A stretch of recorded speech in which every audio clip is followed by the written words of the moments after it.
So we went to our crack research department. We like to call him Sean.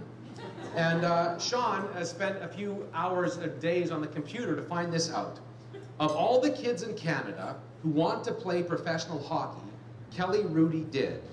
That makes him one out of about 5,000. That's his odds. Then he made it to a team that went to the Stanley Cup final with Wayne Gretzky.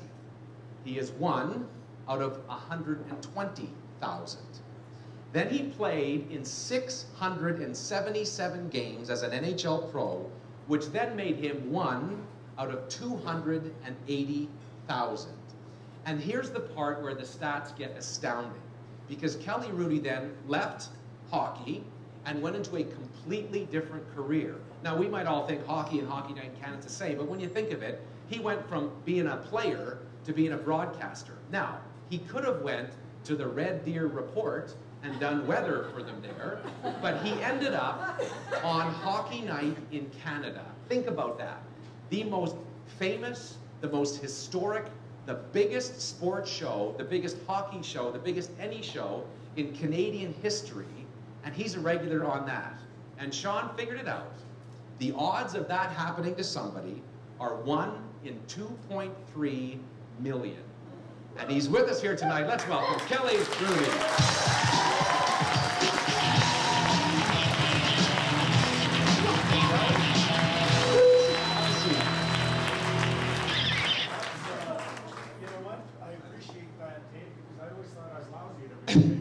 You have some good odds, my friend. You seriously do. That's nuts. Isn't that crazy? Cheers. Nice to have you with us here. I cheated backstage.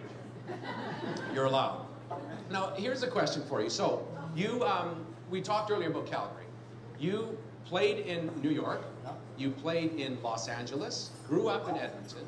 Now you're working on a show that's based in Toronto. Yeah. What are you doing in Calgary? We love it. Donna and I, well, Donna grew up in Saskatchewan for most of her life, but yeah. And then when she was 12, she moved to Medicine Hat, and that's where we met. I grew up in Edmonton. And our journeys, or our paths crossed there. It's interesting hearing what you were saying about, I loved your intro about how we have all achieved something, and it seems kind of unlikely because I'm sure you probably remember this, but growing up in Edmonton, I had like a beautiful childhood, right? And I have an older brother and beautiful parents. And I always wanted, my parents gave me a great gift when I was a kid. We couldn't afford a lot, so every holiday we'd go to the Rocky Mountains. It was Banff or Jasper or Lake Louise or somewhere like that. And it was explained to me, actually, when I was playing in Los Angeles, a good friend of mine, Pat Conacher, we're on a bus traveling, and I was talking about, we were talking, both of us, about our journeys, and I said, you know, I fell in love with the mountains, and he said, you know, it's a gift. Your parents gave you a gift. And my point I'm trying to make is I actually never expected to be a hockey player or on Hockey Night Canada. I think you probably remember, I wanted to be a park warden. Yeah.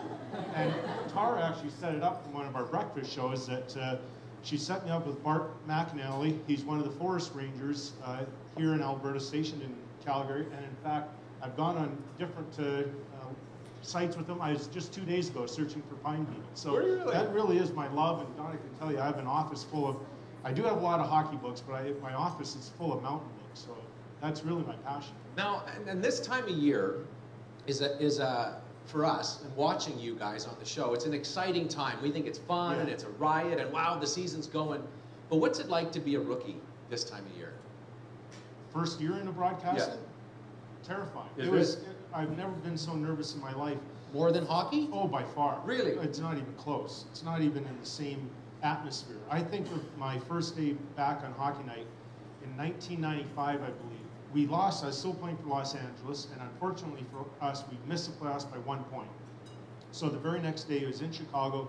We fly home, and Dawn answers the phone, and I get a call in our kitchen, and she says, phone's for you. So it's John Shannon, the executive producer of Hockey Night Canada. I had met him on a flight one time, so I had a little bit of a connection with him. And he asked me if I'd be interested in going to Toronto and do 2 weeks of a studio show. It was a brand new Atrium thing that they were going to have on Hockey Night. They had the conventional broadcast, but then they were going to add another night. So, and I was his second choice. Wayne Gretzky was his first. And luckily for me, Wayne declined. But I just remember, I used to pace, actually, I don't anymore, but I used to pace before the show would start, behind the set. I'd pace and think about everything. I'd get really nervous. And the first time, we don't ever rehearse really, but they were going to rehearse because I was so nervous. And so I had my earplug in, and we're rehearsing, and the music that I grew up with, that we all grew up with, is in my ear. And I remember Ron asked me a question. It's so quiet. I said, like growing up, I was painfully shy anyway, so this was like murder. And then so we had to stop rehearsing, and John's giving me all this advice in my ear. I got through it, but boy, there have been some weak moments, I gotta tell you. I remember one of my early years too. We were doing a game, we were at the studio about 4 in the afternoon. Yeah. And at Eastern time, we're doing a late game out of Vancouver. And this game now goes in a third overtime, so it's like 3 in the morning, right? So we're going into the third overtime and the intermission. We come live, McLean goes, so what'd you think? I go, I don't know, I have nothing to say. And I'm thinking, honestly, they're never going to have me back. Like, I'm supposed to be an expert. With that kind of insight, you don't think they would have wanted you. So it's, some nights, I'm sure you feel the same way in our industry. Some days I leave the set thinking, wow, were you ever bad? And I go back into my old playing days where after a game, if I thought I was really bad, like I was really mad at myself. Yeah. Like really mad. And I still get that way. Every once in a while, I'll leave the studio and I'm really quiet. And I promise myself that I'll never be that bad again, but I have. You do it again. Now, here's a guy who's crazy passionate about hockey. It's what you live for. It's what you did. Tell us about your daughters and how much they love hockey. Well, Jessica's 24, and she would be she does like hockey, but she's not addicted to it. Megan probably, well, okay, when we were in LA, the only reason we could but it starts with, well, okay. Yeah. Megan, the only way we could get her to the game is if we promised her after the game she could meet the mascot. And Caitlin just didn't really care. So I have 2 daughters for sure that don't really have much interest. Jessica's a bit there, but Donna, you know, is great when, whenever she could, she came to every home game. And it made me feel really special. It was cool. That's awesome. Yeah. And Donna, and Donna's here. How long have you been married now? 26 big ones. 26 years. How about that? That's impressive. Donna, thanks for coming. I got a question. Do you remember your first NHL paycheck? The amount? No, just getting it. Or the amount. And do you have any left? I have a tiny bit left. I do, but... Now, did they hand you a check, or is that the direct deposit? No, they did? They hand you a check. You know, that's a great question, because, like I said, we didn't grow up with any money. Yeah. And so I don't remember looking at the dollar value and going, wow, that's going to turn my life around. But, you know, early on, back in 1983, when I first made, money wasn't great anyways. It was good, don't get me wrong. Sure. But I remember, hey, listen, we all like things, and I remember some of my better paychecks in LA and opening it up and going, that's pretty cool. Nothing wrong with that. I like those ones. What, now, what did I say, 677 games later, after you retired, how many times do you go back in the ice? I did for a project on Hockey Night in Canada called Basic Training. Do I have a couple minutes? Can I tell this story?